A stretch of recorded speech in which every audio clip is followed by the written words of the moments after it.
Welcome back to Nature's Cadence Farm, and today we're going to be working on the 2005 Dodge Grand Caravan, and I've got some rear shocks that actually are kind of squeaking as I go over some speed bumps there or just driving around the farm here.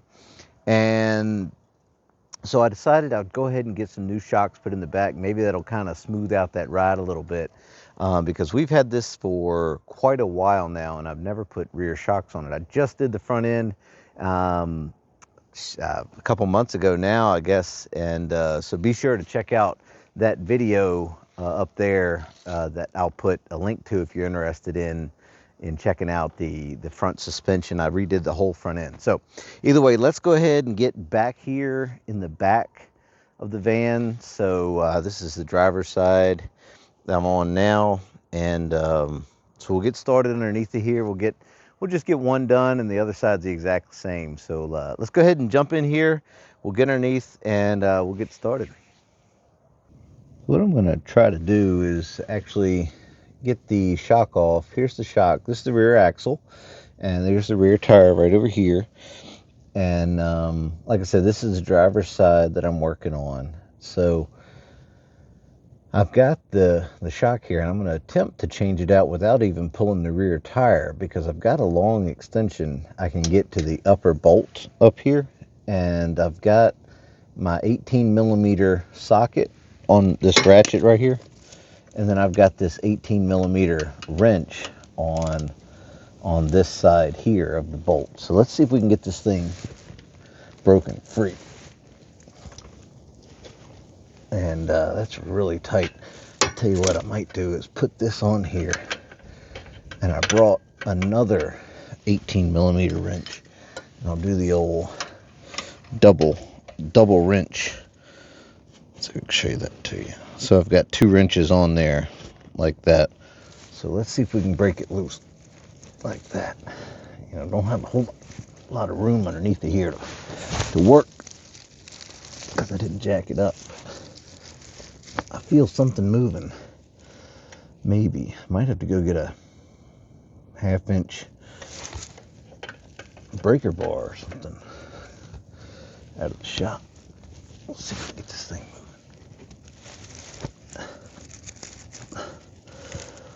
So it feels like something's turning, but man, is it tight. You know, I might just jack it up and pull that tire off of there and use the impact gun on there, because I've got a couple of, 2 of these to do, and it does not want to move at all. I guess it is a little bit. Let's try to get another bite on it here. There we go. Oh, well, now that's turning. So it looks like this is turning with it. So I'll put that ratchet on there as a backup. See if we can get this thing broken free. There we go. So it looks like we finally got some movement here. There we go.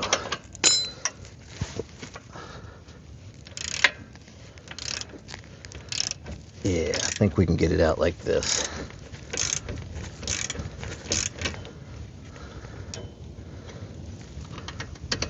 That on there might be a little easier, because it's just the nut that I'll be turning.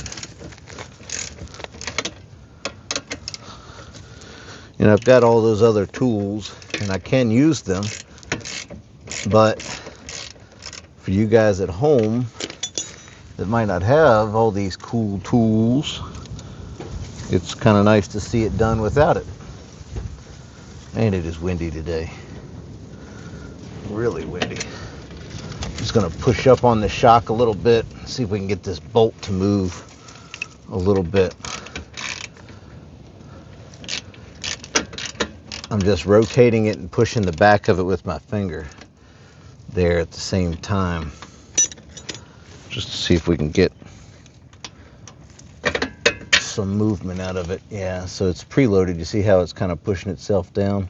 I wanted to do this bottom one first, and then if this was really bad, it wouldn't be pushing itself out like that. But I wanted to do this bottom one first because the top one looks like it's going to be a bear to get to. But we can always, compress and line this up when we go to put the bottom bolt in. So let's go ahead and go up top at the top of this shock right here, and we'll get that bolt out now. Here's the rear tire, and what we're going to do is I'm going to try to get you in here to where you can see that bolt there. So it's right there. So it's that bolt right there. And what that is an 18 millimeter head, and you can see it's right here at the tire and the fender, but right between there. If you follow it up from down below, you'll see the shock, right there.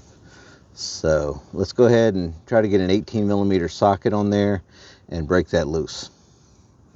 I'm going to back you up so you can see what I'm doing a little bit better. Yeah, I'm using the same ratchet and socket. I've just got this extension on here. So what I'm going to do is put it in lefty-loosey and see if we can break that thing loose. There we go.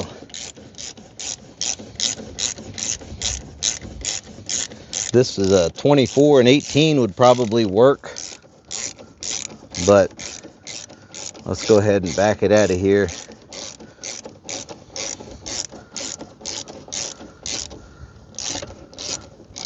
Feels like I can get it with my hand now.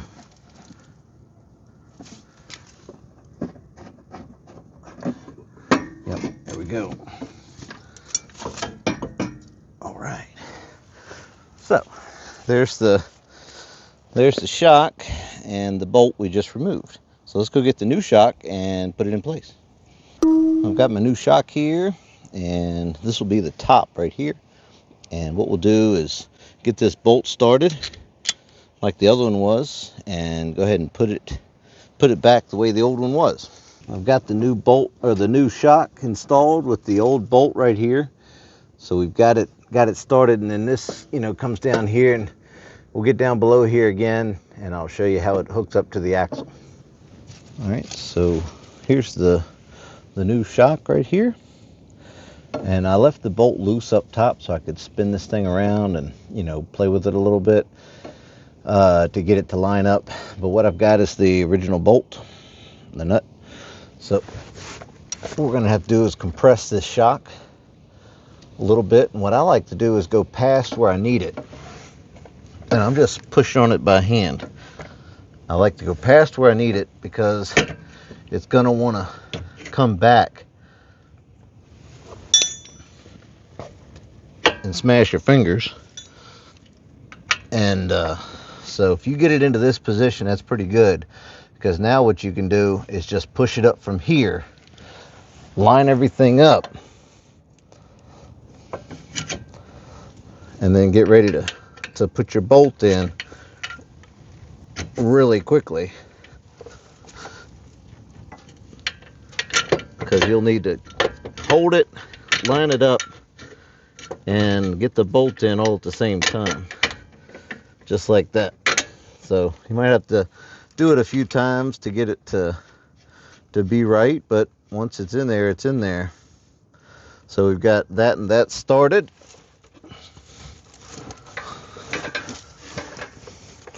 So we can go ahead and tighten this up now.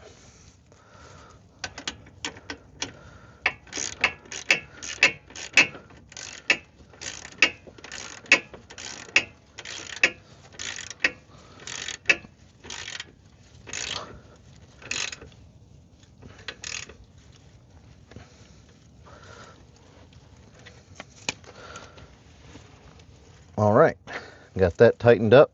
Now what we need to do is go up top and tighten that bolt up. Remember, this bolt is right inside of here. So what we need to do is go right in through here with our extension and ratchet with our 18 millimeter on it. Since we're going back with all the old hardware, because the new shocks didn't come with hardware. I don't think they normally do.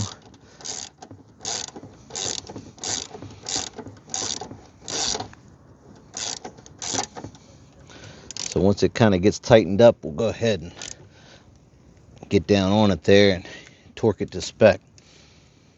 So there you go. That's not too bad. The shocks, like I said, were fairly old on this thing, and it's going to be nice to have some new ones in the rear and make it a nicer ride for us. So, all right. Well, that's it from me. Super easy if you've got the right tools. Not too bad. And if your bolts are super tight like they were on mine, it might be easier to go ahead and pull this tire off and use an impact or something with a little bit more leverage to get it going there, because I kind of struggled a little bit, but I think you can get it. So, all right, guys. Well, thank you so much for watching, and we'll see you next time.